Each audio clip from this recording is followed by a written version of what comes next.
My name's Edward Rowe, otherwise known as the Kernow King. I was described last week as a professional Cornishman, like that. Now I'm up here today, back in my old haunt in mid-Cornwall, and I'm in Indian Queens to meet up with Dick Cole, leader of Mebyon Kernow, local councillor for St Eneder Parish, and prospective parliamentary candidate for Mebyon Kernow. So come with me, let's have a little chat with Dick. Hello Dick. Hello Ed, you right? Yeah, well mate.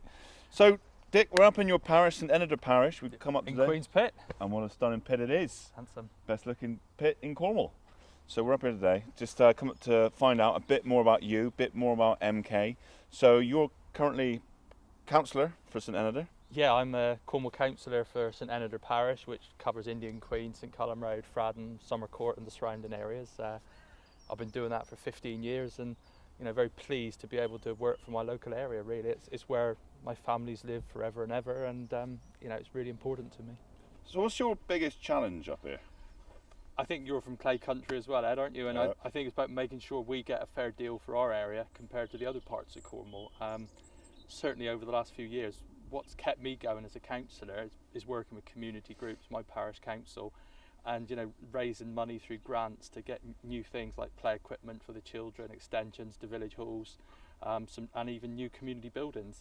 And to be honest, I'm really proud of the fact that in my time as a councillor, I've personally got grants of over £500,000 from my local parish, and it's fantastic.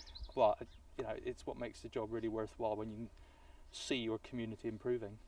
So currently councillor for St Eneder, and now you're running for MP for St Austell Newquay. Bit of a tough challenge. It is a tough challenge. Obviously, Mebyon Kernow is a local party. We don't get as much time on the media as the large Westminster parties, but we're working really, really hard. I think we've got to have a local party that can put an alternative to the Westminster, the Westminster establishment, who really don't know where Cornwall is, and they certainly don't do what's right for us. That's why we've had years of underfunding. It's why our economic performance is only 2/3 of the UK average, and why most local people are on lower wages than elsewhere in the country, and that needs to be addressed. There's quite a bit of confusion, I think, between devolution and independence, isn't there? Oh yes. Which is frustrating. I imagine I find that frustrating. I'm sure you find that frustrating because totally. You guys aren't about independence from Cornwall, are you? No, we're campaigning for devolution to Cornwall. We want a Cornish Assembly, so all the important key decisions about our futures are taken in Cornwall, not in Westminster by people who really don't understand Cornwall and don't have our best interests at heart. So devolution would essentially mean somewhere in Cornwall, people could make better decisions about Cornwall. So that could include developments, housing numbers, stadiums, anything. Everything. Anything and everything. Anything and everything. I mean, we're not asking to have control of things such as defence, but No. Let's decide what happens in Cornwall. All the, if you like, internal decisions for Cornwall should be made in Cornwall by local politicians directly elected by the people of Cornwall. So Dick, you and I were up at Brannell School a couple of weeks back. We were up there lovely, with wasn't it? Yeah. Oh, fantastic, wonderful school. We were up there with, there was yourself, there was the Conservatives, the Lib Dems, the Labours, and the Green Party, Yep. and we had a great debate with the youngsters up there, years 7, 8, and 9. And when it came to the end, I asked the youngsters who would they vote for, and what was really interesting that day, you won quite clearly, didn't you, with all those youngsters? Why do you think that was the case? I mean, I hope it was because what I said was actually positive, and it was about building a future for Cornwall that they could actually see for their own futures. Because I think at the beginning, a lot of those, when they did the show of hands, didn't they, saying how many of you were looking to move away from Cornwall, and it was a lot of young people. Yeah. And I think if you've got politicians who are actually looking to build a future for Cornwall with better education, better jobs, and actually taking the decisions locally, I'm really pleased that the youngsters actually said, yeah, that is something that we'd like to support. And that was really heartening as part of our campaign. I think the thing I learned at Brannell that day was that all those politicians there that day, they have got Cornwall in their hearts. They do care about Cornwall. But the risk is you vote for one of the big parties, again, we're going to have another 5 years of decisions from London being made and told what to do and when to do it and where to put it, which I think people are getting fed up with. Do you hear people saying that to you in your parish?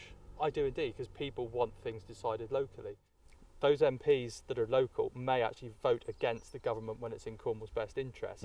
But what you have to see is what do all their colleagues do from the rest of the UK. And there have been certain things in this last Parliament, such as the Devonmore constituency, where the local MP said it's not a good idea, but 95% of their coalition allies voted for it. You know, so where's the influence if they can't even persuade their allies to do what's in Cornwall's best interests? You know, and getting MK in the heart of Westminster, that would really shake up the system. So what would that mean? That was going to be my next question. Say you won St Austell, Newquay and all the surrounding, which is a big population in Cornwall. Yep. So MK were leading the way there. And say the Lib Dems and the Conservatives stayed in power in London. How would your relationship work with them? I mean, if MK got MPs elected, we'd sit in a group that would include the Scottish National Party, Plaid Cymru. At the moment, they're anticipating that will be the third largest group in the Parliament.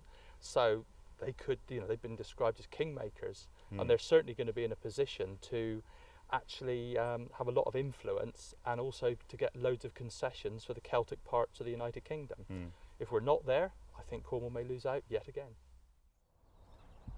So Dick, we're up here now, Clay Country. This is the heart of Cornwall for me and you, isn't it, really? Absolutely. My brother works up there, father and grandfather worked up there. I'm sure your family spent time up there as well. Yeah, many generations of my family. That's Pines Tip over there. Oh, Underneath that is the old Trewheeler Clay Works, and I've got a lovely photograph at home which has got me grandfather, his father, 4 of his brothers, all working in that one clay works, and it's all now under the tip there. Go on. Airplane, windmill, clay tips. This is all going on up here. I got something to show you. You're not going to like it, shall we? Let's go have a look. Right, Dick, where are we heading off to here? I just want to show you this incinerator that's being built very, very close to St Denis. Blimey. Terrible, isn't it? Humongous. So, I'm guessing, as a proud Cornishman from this part of Cornwall, you weren't too keen on that. No, I'm proud to say that I fought that for over a decade. Yeah. And when it went to the public inquiry, I actually produced a 33,000 word document arguing why it was inappropriate. And yet it still got rubber stamped, and it's happening because of a coalition minister who decided in London it's going to happen. And you know, that and what's happening in Cornwall, I mean, they're just destroying Cornwall with bad planning. So, yeah, you're right, they are.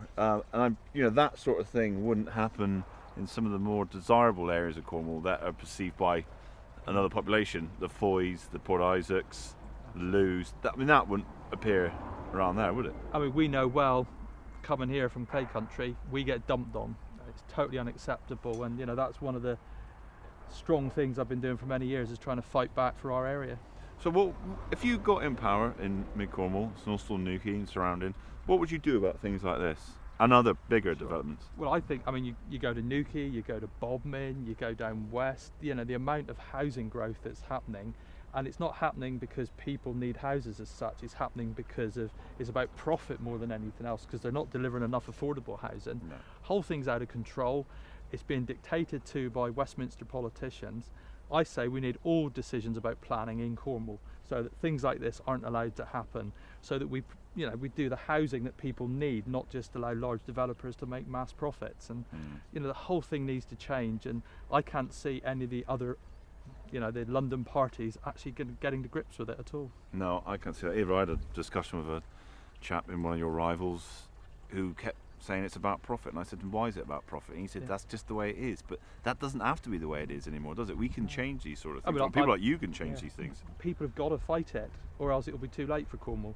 Yeah. And I look at some of my opponents' literature, and they're saying on one hand, let's protect the countryside, and on the next page they're basically saying, let's free up the planning rules and regulations to make it easier for developers. You can't have it both ways. No, and that I think leads us on to affordable homes as well, because that's a massive problem in Cornwall. How many affordable homes there actually are, and what actually is affordable to Cornwall, because we know Cornwall's one of the poorest regions in Europe, with humongous house prices, and we're kind of struggling to buy local people to buy their local homes. You know, the housing market is totally dysfunctional. You know, the Thatcher sold off all the council houses. This present lot, they've took investment away from affordable housing. They've made it more expensive. So I've actually been in the position of trying to help people in my village who were refused affordable housing because they couldn't afford it. You couldn't make it up. Now they've just changed the planning rules so that developers don't have to do any affordable homes under a development of 10. They're just making it more and more difficult for communities and make it easier and easier for their developer friends to make a profit. And that's got to change, and hopefully people will get behind organisations like Mebyon Kernow that are actually saying, let's make the decisions locally and we can put Cornwall right, because it's not happening from London. No. So Dick, we've come home to my village of Roach. We're sat under the beautiful Roach Rock. Roach is in front of us in the distance, and you know, Roach is a big village these days, much bigger than when I used to live here. It's thriving. But what would it take for someone from Roach or Bugle or Stenleys or St Ulster or Newquay? Why should they vote for MK? Mebyon Kernow is very, very different from the London parties. Not only are we based here in Cornwall, but we have actually produced our policies for Cornwall. It's about local people deciding what's best for the local area, instead of having politicians in London having policies which actually suit London, the southeast of England, and a load of metropolitan focus groups. I would say to people in Cornwall, get behind your own party, vote for Cornwall, and say no more politics as usual, because it's failed Cornwall in the past and it will fail us again in the future. So just to finish up, people need to register to vote. They do. They can do that online. They can find out more about MK at www.mebyonkernow.org. Fantastic. Dick Holt, thank you very much. Pleasure chatting to you, Dick. And you, Ed. See you soon. So there we are, MK. I hope that's made things a bit clearer for you guys at home. I think a vote for MK is a vote for Cornwall, and I think, you know what, I'm ready to see a change in Cornwall. I think it's time that Cornish people had a much louder and more powerful voice, and I think it's fair to say I'm gonna vote MK this year. Good luck.